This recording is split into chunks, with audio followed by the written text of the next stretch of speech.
चाचा चौधरी और म्यूजियम में चोरी। सारे देशों के राजदूत चाचा चौधरी के घर आ धमके। चाचा साहब, आप फ्रांस आने का मेरा निमंत्रण स्वीकार कीजिए। नहीं, पहले आप हमारे अरब मुल्क में आइए। आप पहले अफ्रीका की यात्रा कीजिए ना। ये सुनकर चाचा चौधरी बोले, देखो भाई, अभी अभी मैं अमेरिका की यात्रा से लौटा हूँ, काफी थक गया हूँ, थोड़ा आराम कर लूँ, फिर आगे की सोचूंगा। चाचा चौधरी को आराम करने देते हैं और हम चलते हैं शहर के सबसे बड़े म्यूजियम की तरफ, जहाँ बहुत पुरानी मूर्तियाँ रखी हैं। हर रोज देश विदेश से हजारों लोग इस बहुमूल्य मूर्ति को देखने आते हैं। ये मूर्ति किस जमाने में बनी होगी? ये सम्राट अशोक के जमाने की है। तब तो इसकी कीमत भी लाखों में होगी, करोड़ों में कहिए। इतनी पुरानी मूर्ति कोई दुनिया में है दूसरी? इस करोड़ों की मूर्ति की रखवाली के लिए पुलिस दिन रात पहरे पर रहती थी। रोज की तरह एक दिन चपड़ासी रामधन ने सवेरे सवेरे म्यूजियम का ताला खोला तो उसे पता न था कि रात को कोई घटना हो चुकी है। म्यूजियम के अंदर घुसते ही चपड़ासी रामधन चौंक गया। है, मूर्ति गायब? वो तुरंत म्यूजियम के डायरेक्टर के पास पहुंचा। क्या बकते हो? इतना कड़ा पहरा होते हुए मूर्ति कैसे चोरी जा सकती है?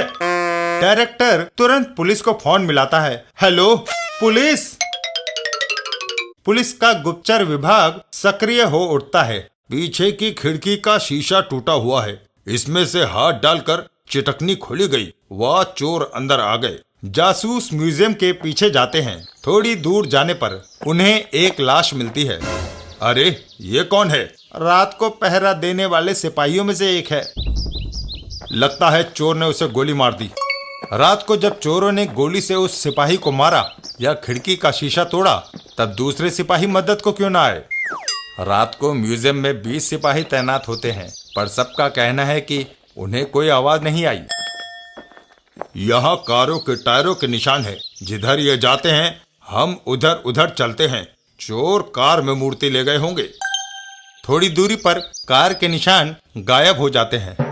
यह देखो, यहाँ आकर कार के निशान खत्म हो जाते हैं। वे आगे कई दूसरे निशान दिखाई दे रहे हैं। ऐसे तो सड़क पर तुम्हें कई बसों, ट्रकों और स्कूटरों के टायरों के निशान मिलेंगे। हमें उस कार के निशान देखने हैं जिसमें मूर्ति चोरी गई। वे निशान मूर्ति से लेकर यहाँ तक तो आते हैं, पर आगे गायब। तो फिर वो कार कहाँ गई? या तो उसे जमीन निकल गई अथवा हवा में उड़ गई। बड़ी पेचीदा समस्या है। मुझे इस मूर्ति के चोर बड़े होशियार लगते हैं, जिन्होंने हम सबको चक्कर में डाल दिया। अगर उन चोरों से कोई निपट सकता है और मूर्ति वापस ला सकता है तो वो सिर्फ एक ही आदमी है, और उसका नाम है चाचा चौधरी। अगले ही दिन गुप्तचर विभाग के जासूस और पुलिस इंस्पेक्टर चाचा चौधरी के पास पहुंचते हैं। आइए इंस्पेक्टर साहब, कैसे आना हुआ? चाचा जी कुछ मत पूछिए। म्यूजियम में मूर्ति चोरी जाने की खबर आप अखबारों में पढ़ ही चुके हैं। हम वो केस सुलझाने में समर्थ नहीं। ये आप क्या कह रहे हैं? आप तो खुफिया विभाग के सबसे तेज जासूस हैं। कई खून व डकैतियों का पता लगा चुके हैं। ये ठीक है, पर इस बार चोर हमें चकमा दे गया है। समझ में नहीं आता कि चोरों की कार कुछ दूर जाकर अचानक कहां गायब हो गई। गोली चली और शीशा टूटा तो सिपाहियों तक आवाज क्यों नहीं गई? ये सुनकर चाचा चौधरी सोच में पड़ जाते हैं। मामला पेचीदा लगता है।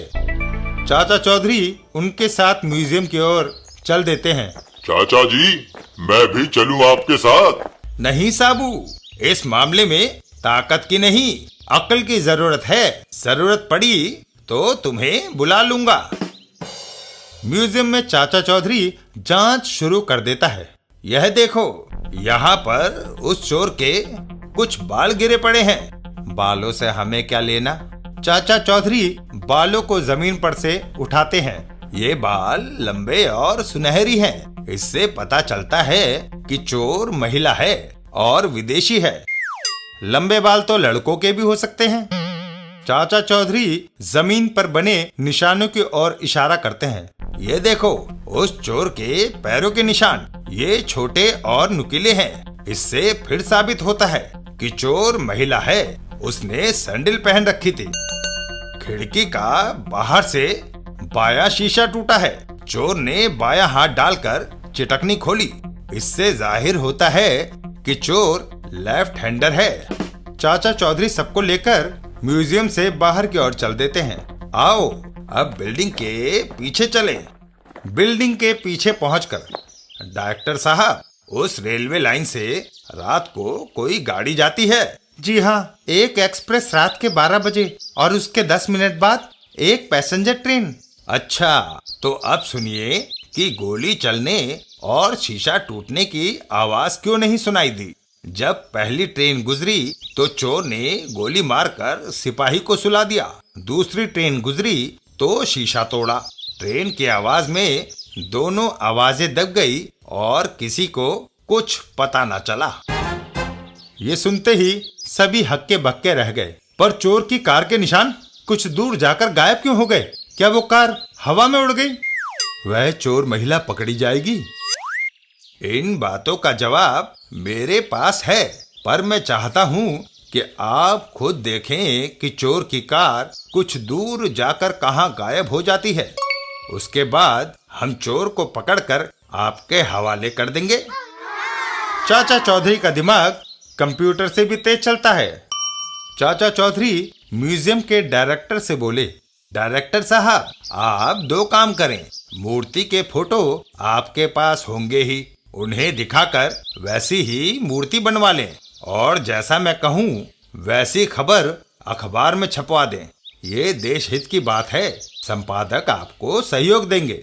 इतना कहकर चाचा चौधरी वापस अपने घर की ओर चल देते हैं। आप इतना करो, तब तक मैं साबू को सचेत करता हूँ। और अगली ही सुबह आज की ताजा खबर, म्यूजियम से चोरी गई मूर्ति नकली, असली मूर्ति म्यूजियम में सुरक्षित, डायरेक्टर का रहस्योद्घाटन। किटी डार्लिंग, ये क्या हो गया? डोंट वरी बॉस, इस बार आपको असली मूर्ति मिलेगी। उसी रात एक कार आकर म्यूजियम के पिछली तरफ रुकी। तभी वहां से पैसेंजर ट्रेन गुजरी। उस महिला ने टूटे हुए कांच से अंदर हाथ डालकर खिड़की की चिटकनी खोल ली। खिड़की का टूटा हुआ वही शीशा, इससे चिटकनी खोलने का मेरा काम आसान हो गया। म्यूजियम के अंदर हाँ, वो रही असली मूर्ति। उस महिला ने मूर्ति अपने हाथ में उठा ली। सचमुच कितनी आर्टिस्टिक है ये। आज यह करोड़ों की मूर्ति इंडिया में है, कल सुबह फ्रांस में होगा। किटी मूर्ति को कार में डालकर चल दी, लेकिन उसे पता नहीं था कि कोई उसके पीछे पीछे आ रहा है। कुछ किलोमीटर दूर सड़क पर एक ट्रक पहले से इंतजार में खड़ा था। उसका फट्टा नीचे गिरा और किटी की कार ट्रक के अंदर चली गई। किटी, इस बार तो कोई धोखा नहीं हुआ ना? बिल्कुल नहीं बॉस। ट्रक ने कार को अपने अंदर समा लिया और दरवाजा बंद करके बढ़ चला। पीछे चाचा चौधरी। तो ये वजह है कि मूर्ति चोरी करने वाली कार के टायरों के निशान यहाँ आकर गायब हो जाते हैं। मैंने साबू को आगे तैनात किया था, पता नहीं कहीं वो सो ही न गया हो। लेकिन साबू सोया नहीं था। चाचा जी ने कहा था कि कोई गाड़ी आगे मत जाने देना। हैं? ये मैं क्या देख रहा हूँ? दैत्याकार आदमी। साबू ने ट्रक को अपने हाथों में उठा लिया। अर्र, ट्रक को उठाकर कहाँ ले जा रहे हो? Police station. तुम पर मूर्तियां चुराने का इल्जाम है।